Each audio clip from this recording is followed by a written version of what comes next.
Report జ్యోతిది కాకుండా చూడు.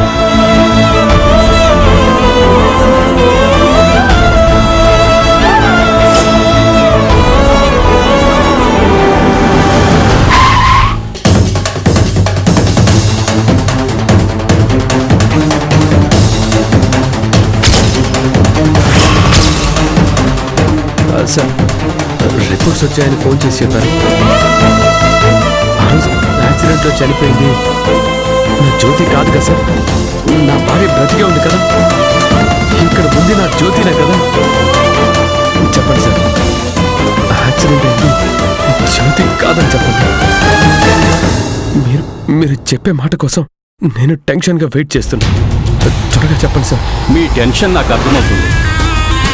మీ భార్య మీద ఎంత ప్రేమ ఉందో కూడా నాకు అర్థమవుతుంది. ముందు ఈ రిపోర్ట్స్ చూడండి.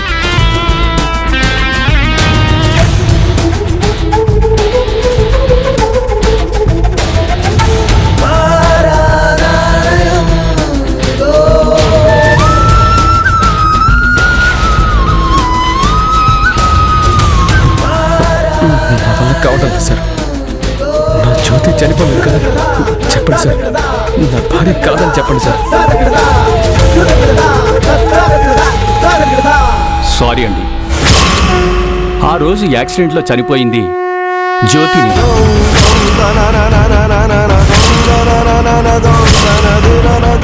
ఇప్పుడు ఆ ఇంట్లో ఉంది ఆ ఇంటి వారసురాలు వర్ష.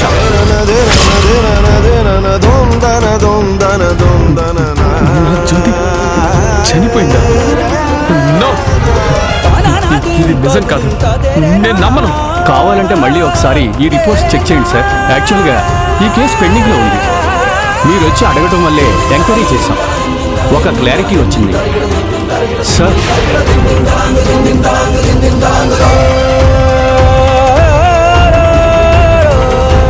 ధైర్యంగా ఉండండి సార్.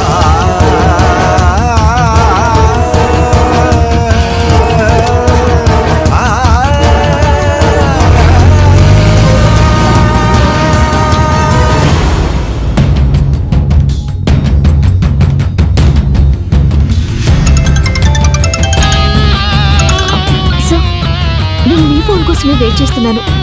రాజు గారు కలిసారా? నేను చెప్పమన్నట్టు చెప్పారా? మీరు చెప్పమన్నట్టే జ్యోతి చనిపోయిందని చెప్పారు. Thank you sir, thank you so much. Varsha ఆశయాన్ని నిలబెట్టడానికి మీరు కష్టపడుతున్న తీరు నచ్చి మీకు సపోర్ట్ చేయడం కోసం నా జాబ్ రిస్క్లో పెట్టి మరీ అబద్ధం చెప్పాను. ఎందుకంటే నేను కూడా అదే అనాథాశ్రమంలో పెరిగాను. అందుకే మీకు సపోర్ట్ చేస్తున్నాను. ఆ అనాథాశ్రమం బాగుంటే నాలాగా చాలామంది పైకొస్తారని ఆశ. నాలాంటి ఎంతో మందికి నీడ దొరుకుతుందన్న స్వార్థం నాతో ఈ పని చేయించింది. మేడం, వీలైనంత త్వరగా ఆస్తిని అనాథాశ్రమానికి చెందేలా చేసి జ్యోతిలా నీ భర్తని కలవండి. మీరు లేరని తెలిసి తన మనసు ముక్కలవ్వడం, గుండె పగిలేట్టు ఏడవడం నా కళ్ళారా చూశాను. రాజీవ్ గారికి మీరంటే ప్రేమ కాదు మేడం, ప్రాణం. ఇంకా ఎక్కువ రోజులు ఇలాగే గడిస్తే మీ భర్త ఏమైపోతాడోనని నాకే భయంగా ఉంది. కాస్త జాగ్రత్తగా చూసుకోండి. ఉంటాను మేడం.